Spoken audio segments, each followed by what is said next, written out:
کچری ستاسو د ماشوم په وجود کې اچانک درد جوړ شي او شپه هم وي او ستاسو نه ډاکټر او هاسپټل هم لرې وي، نو زه تاسو ته یو داسې شربت ښیم کچری دا تاسو سره په کور کې موجوده وي یا تاسو ته کله هم دا شربت ډاکټر درکړي، نو تاسو ته به دا پته خامخا لګیږي چې دا شربت د ماشومانو د کومو دردونو دپاره استعمالیږي. او دویم دا چې د دې شربت سایډ افیکټ نقصانات څه دي.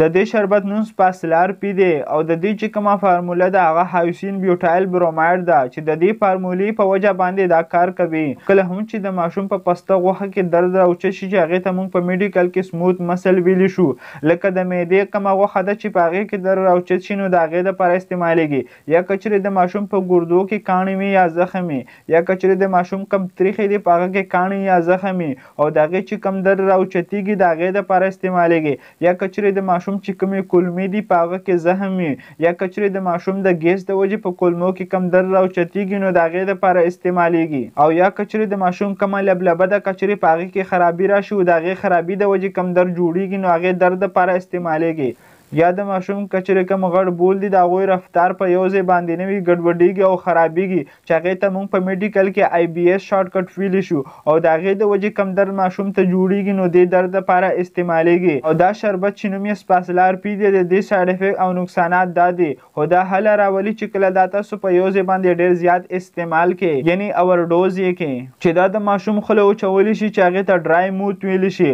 او دا د ماشوم د زړه رفتار زیاتولی شي یا کمولی شي چې هغې ته په میډیکل کې ټریکیکارډیا او بریډیکارډیا ویلی شي او دا ماشوم د قبض طرف له هم بوولی شي چې هغې ته کانسټیپیشن ویلی شي او دا چې د ماشوم کومه ساه اخیستل دی هغه هم زیاتولی شي او د ماشوم چې کومه تنده ده هغه هم زیاتولی شي چې هغه ته ترسټ ویلی شي او دا د ماشوم په سر باندې چکر هم راوستلی شي چې هغې ته ډیزینس ویلی شي. خو دا په 100% ماشومانو کې 80% ماشومانو ته نه کیږي یا چې کله تاسو دا اوورډوز نه کوي. او یا که چېرې ستاسو ماشوم ته دا درې بیماري په دې دوران کې تاسو د سپاسلارپي شربت استعمالوئ نو تاسو به د ډاکټر نه خامخا تپوس کوئ یا کله هم چې تاسو ته ډاکټر دا شربت درکوي نو هغوی ته به تاسو خامخا وایئ چې دا شربت موږ په دې درې بیمارو کې استعمالولی شو او که نه. که چېرې هغه ډاکټر درته ووایي چې تاسو دا استعمالولی شئ نو بیا د خطرې پکې هېڅ خبره نشته. په هغې کې اول نمبر که چېرې د ماشوم د سترګو کم دننه پرشر دی هغه زیات شي چې هغه ته بیا ګلاکومه بیماري وشي نو په هغې دوران کې تاسو د استعمالولو نه وړاندې به خامخا تاسو ډاکټر نه تپوس کوئ.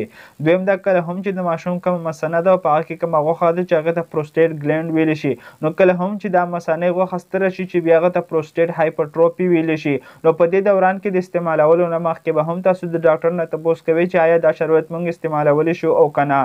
او دریم کله چې ستاسو ماشوم ته د زړه بیماري نو په دې دوران کې به هم تاسو دا تپوس کوئ چې په دې بیماري کې موږ دا استعمالولی شو او که نه. او که چېرې هغه درته وایي چې استعمالولی شي نو بیا د خطرې هېڅ خبره نشته چې دې ته په میډیکل کې کنټرا انډیکیشن ویلی شي. نو که چېرې د دې ویډیو نه تاسو ته لږه هم فایده میلاو شوي وي نو دغه شان فایدې دپاره تاسو ډیر مستقیم اکاونټ در سره فالو کړئ او دا ویډیو د نورو سره هم شیر کړئ ځکه چې نورو ته هم دغه شان فایده میلاو شي لکه تاسو ته څنګه فایده میلاو شوه. نو که چېرې تاسو په ذهن کې کوم هم ټاپک وي نو هغه ټاپک تاسو موږ ته کمنټ کولی شي چې د هغې ټاپک مطابق به موږ تاسو ته دغه شان پوهه راوړو. شکریه. الله حافظ.